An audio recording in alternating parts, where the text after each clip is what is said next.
A horrific lynching captured on camera on a university campus. The victim is a star student, Mashal Khan, who describes himself as a humanist. The mob, though, think he's a blasphemer. His attackers are his classmates and even university employees. This was Mashal Khan's room where he tried to hide from the mob. They found him here. They kicked him, they beat him, they hit him with sticks and they shot him. They were happy. When they were beating him, they were happy. The issue of blasphemy has long divided Pakistani society, and some hope this case could finally lead to some reform. Society को मुजरिमों से इतनी नुकसान नहीं हो सकती जिस तरह यानी शरीफ लोग और तालीम याफ्ता लोग जो है ना वो खामोशी इख्तियार करें. But others are deadly opposed to that. हम कहते हैं कि उसको शहीद कहना इतनी ही तौहीन है जिस तरह वो करता था.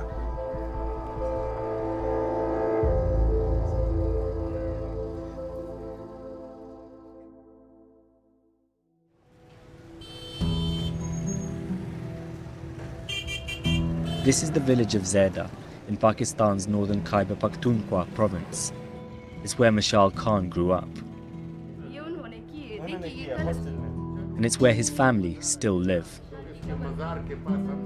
They're trying to keep his room just as it was before his death.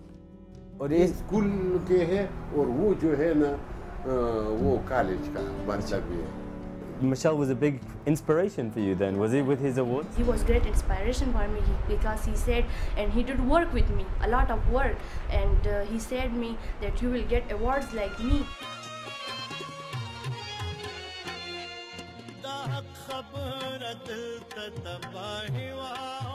Supporters have composed poems and songs in Mashal's honour. For Mashal's normally reserved father, himself a left-wing poet, they can be hard to listen to.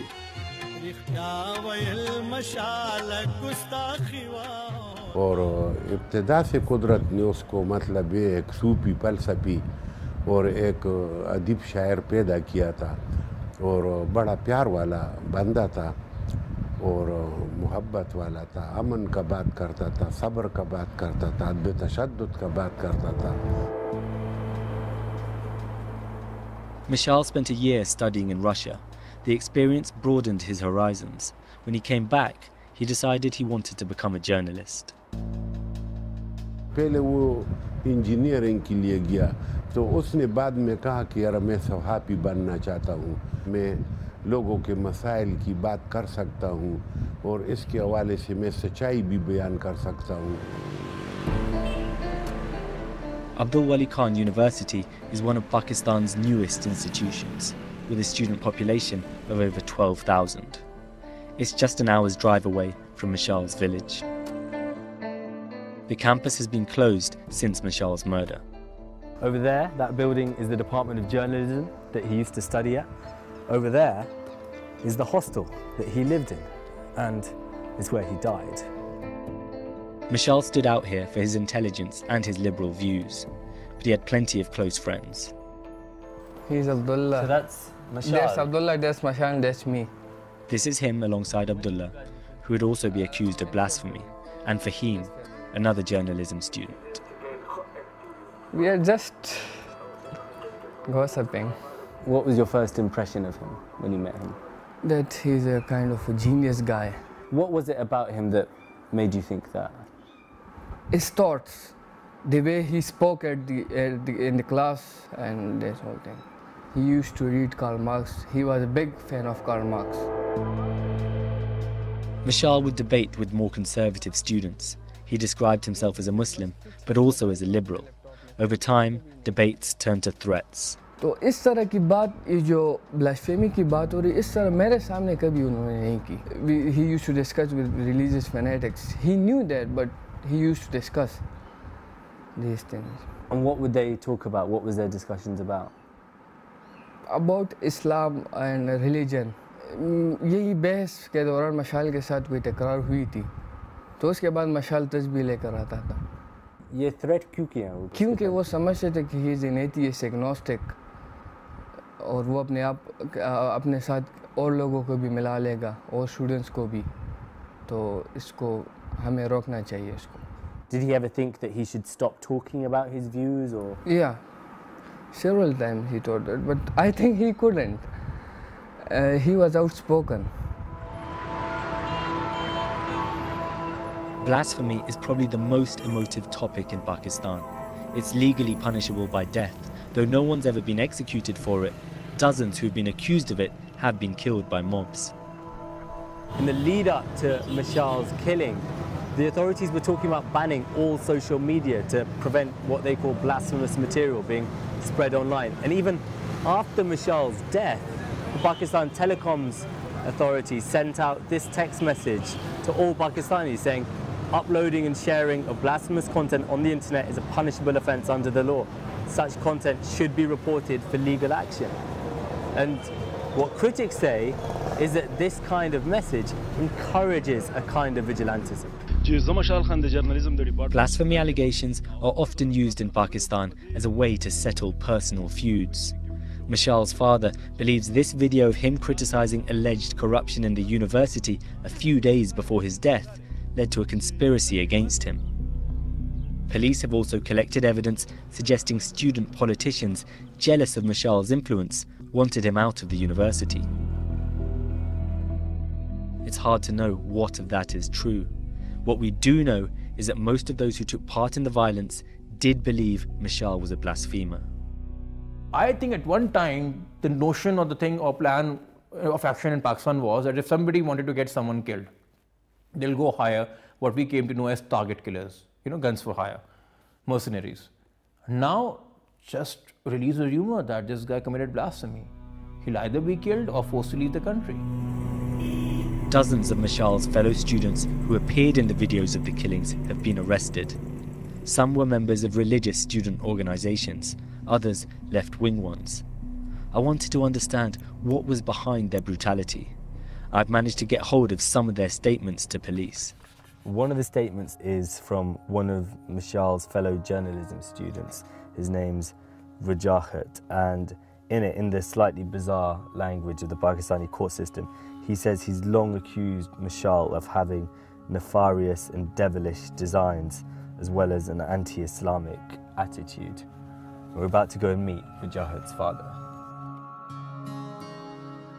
Wajahat is not accused of having beaten Mashal, but of helping incite the attacks by accusing him of blasphemy in front of a group of other students. His father is a retired university professor who spent 5 years studying in Dundee. Had he ever spoken to you about this boy, Mashal Khan, before? Yes. He told me that this guy is talking about blasphemy. I told him, let inform your chairman, department chairman, and ask him to settle the problem. He's adamant Mashal was committing blasphemy and should have been expelled by the university. In the law, nobody should commit blasphemy, otherwise he will be hanged. But what will happen if somebody is repeatedly going this, saying this, and nobody is taking action? So who is responsible for this?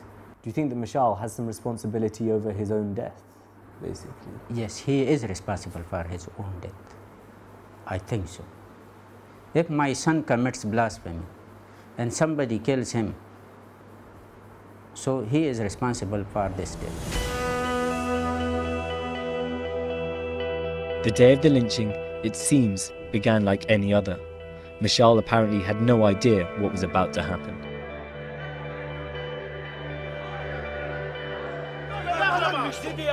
A group of students demanded to see the lecturers, accusing Mashal and 2 of his friends of having committed blasphemy. They first attacked one of Mashal's friends, but he was eventually rescued by police.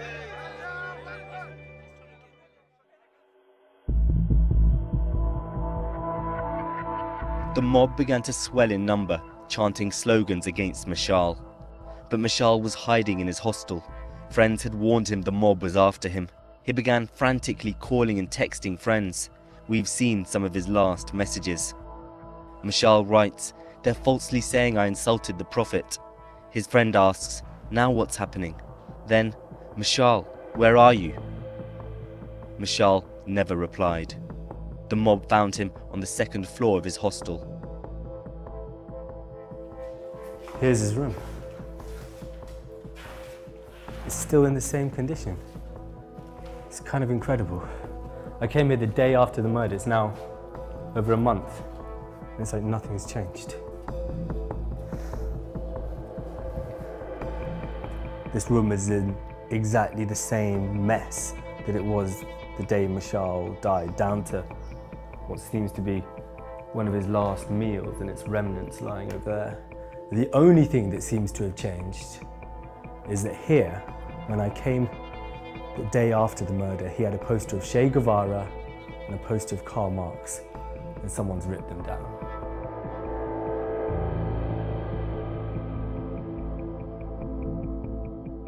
These are the bloodstains where it seems the authorities think that Mashal was lined up against the wall and shot.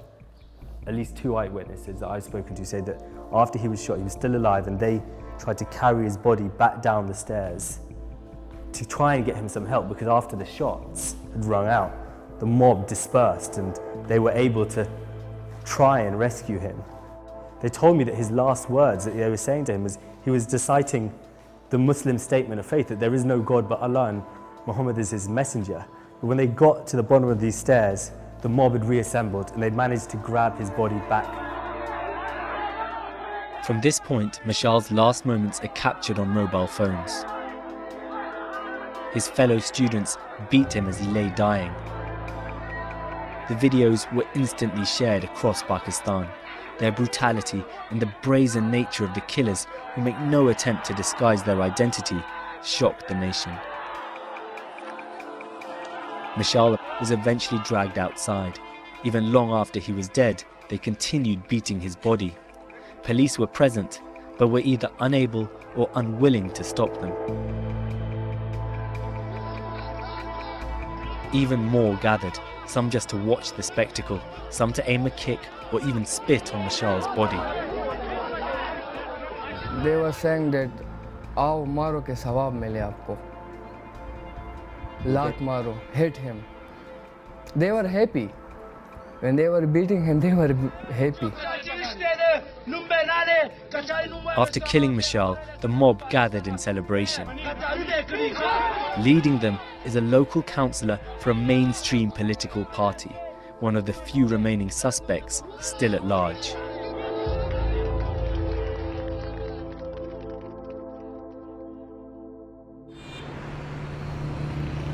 Mashal's battered body was eventually recovered by the police and taken home to his family. हमने हमारे जो लड़के थे नौजवान उन्होंने अंदर साफ किया बराबर किया तब जो है ना वो अपनी माँ के सामने लाया और बहनों के सामने और लोगों के सामने ले आया लेकिन मैं कहता हूँ तारीख़ का बहुत बड़ा जुल्म किया गया था उसको हम अल्फाज में बयान नहीं कर सकते हैं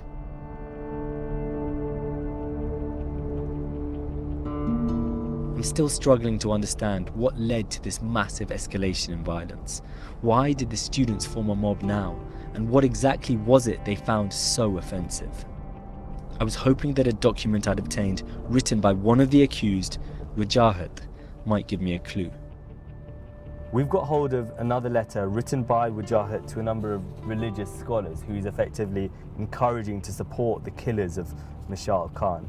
And in it, he goes into a lot more detail about the alleged blasphemy that Mashal was committing. He talks about one conversation in particular that he had with Mashal about Adam and Eve, in which Mashal is saying, well, why is incest forbidden in Islam if Adam and Eve's children would have had incestuous relationships with each other for mankind to exist? Wajahat is being held at Mardan Central Jail along with over 50 others arrested for Mashal's murder. I got rare access to the suspects. We did manage to speak to Wajahat, and he said that on the day of the murder, no one set out with the intention of killing Mashal. They wanted, in his words, to give him a few slaps, hand him over to police and have him expelled from the university. The jail, though, is full of other suspects, and I managed to speak to someone who was involved in the physical violence, another journalism student called Imran, who shot Mashal. And he says he has no regrets about what he did. He's very open in saying he believes Mashal Khan deserved to die. Mashal's killers have their sympathizers. This was a rally just weeks after the murder, calling Mashal a blasphemer. It was addressed by a number of former MPs, including this man, Maulana Shuja al-Mulk, a leading local figure in an Islamist party. He was one of the clerics Wajahat sent his letter to from jail. I want to ask him about these supposedly blasphemous comments. The letter that Wajahat wrote, that you received as well, says that Adam's children must have committed incest for the human race to evolve. Is that blasphemy to raise that as a point? ये तो बहुत सारे सवालों में से, बहुत सारे तौहीन में से ये भी एक सवाल था कि आपका यानी माशरे में अपने बहन के साथ जिनसी ताल्लुक़ में कोई यानी मज़ायका नहीं है, आप इसकी पाबंदी न करें, ये पाबंदी छोड़ो. But you think that wasn't a philosophical argument he was making? उसके जहन में वो ये नहीं है कि ये मालूम करना चाहता है, बल्कि लोगों को वो तरगीब देता है कि उसको माइल करे कि ये काम करें. We're talking about whether Mashal committed blasphemy or not, but for lots and lots of people around the world, it's irrelevant. No matter what he said, whatever he might or is alleged to have said, nothing can justify killing someone, and especially not in that way. एक justification एक अलग चीज़ है. Justification तो लोगों को देता है, वो अदालत देता है, जज देता है. हम ये नहीं कहते कि लाश के साथ इस तरह होना चाहिए, या शरीयत ये कहती है, या इस्लाम ये कहता है, बल्कि सज़ा भी इस तरह हो कि बस अगर उसको मारना भी है तो तकलीफ ही ना हो, बस इसको दफन करना है बस.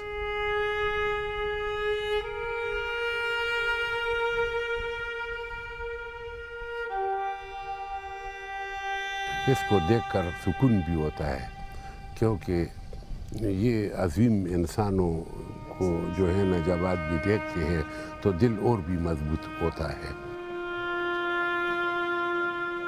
40 days after Mashal's death, the family are hosting a commemoration service. A loose, progressive movement is building around his memory. मशाल खान को सुर्ख सलाम पेश करने के लिए ठीक है, वो जो है ना उसको कत्ल किया गया बहुत ज़ालिमाना और दरिंदगी के साथ, लेकिन कम से कम उसकी इस वाक़े ने दुनिया के ज़मीर को झंझोड़ा. सब आए हैं यहाँ पर और उन्होंने इजहार हमदर्दी भी किया है, ताज़ियत भी किया है और हमारा हौसला भी बढ़ा है. और ख़ुद भी मैं कहता हूँ कि ये हमारे वतन में फूल थे जो यकजा हो रहा है, अब उसका गुलदस्ता बन रहा है.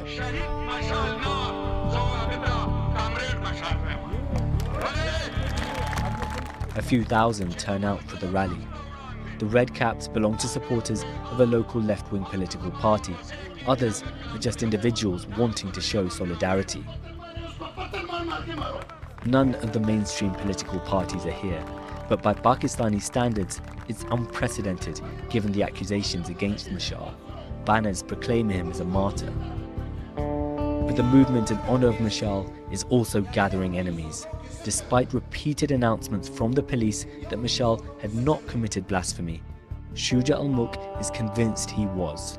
हम कहते हैं कि उसको शहीद कहना इतना ही गुनाह है, इतनी ही तौहीन है जिस तरह वो करता था.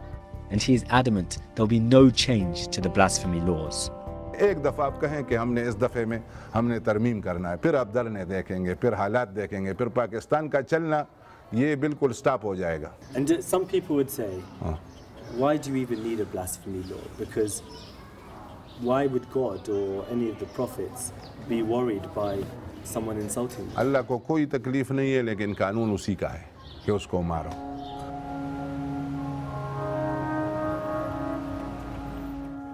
Even other religious scholars have come out in support of Mashal and said that the way he was killed was wrong and that we have to guard against false accusations of blasphemy.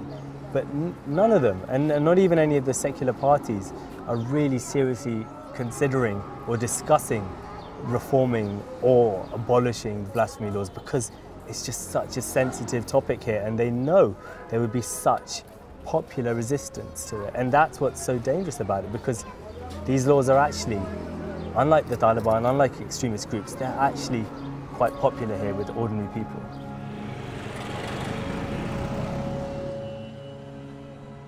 Abdul Wali Khan University has now reopened, although some students told us they were trying to transfer, worried by its new reputation. The university reopening was a chance for me to finally talk to the university administration. Isn't it a failure of the university that its students held, or some of its students held, such extreme views that they thought it's acceptable to lynch and kill someone in this way? It's a failure of Abdul Wali Khan University, but it's a failure of Pakistani education system. It's a failure of Pakistani social and political system and Pakistani society as a whole. Wajahid's father lives in the shadow of the jail that now houses his son. He's worried about his son's future, but also the country's. If now we are becoming atheists, and the people are free to make people atheists, then what was the need of making Pakistan? And do you think this atheism is spreading in Pakistan? I think it is, because people like you and the media, who are giving more and more attention to such atheistic views, of course it will grab the whole country in very near future, because nobody will be safe. Their honor will not be in safe hands, and we will lose our identity. There are still so many questions around Mashal's death. Could the police have done more? Could the university administration? There are concerns failings could be covered up. जहाँ तक इंसाफ का ताल्लुक है, तो इस मुल्क में कभी भी ऐसा नहीं हुआ है। ये असल में हमारा जो माशरा है, ये गुनाहों का एक पलीद दंड है, यानी तालाब है हमारा इधर का, और इसमें हर एक आदमी डूबा हुआ है। हम तो ये नहीं कहते हैं कि यार मशाल के हवाले से इस माशरे में फ़ौरन कोई इनकलाब बरपा या तब्दीली हो जाएगी। पाकिस्तान के अंदर जो है ना, मकालमे को रवाज देना होगा और नज़रियात को अपनाना होगा, तो ये बहुत अच्छी बात होगी, रोशनी की बात है, और तब जो है ना ये अंधेरे जो है ना ये छुटते जाएंगे आहिस्ता आहिस्ता।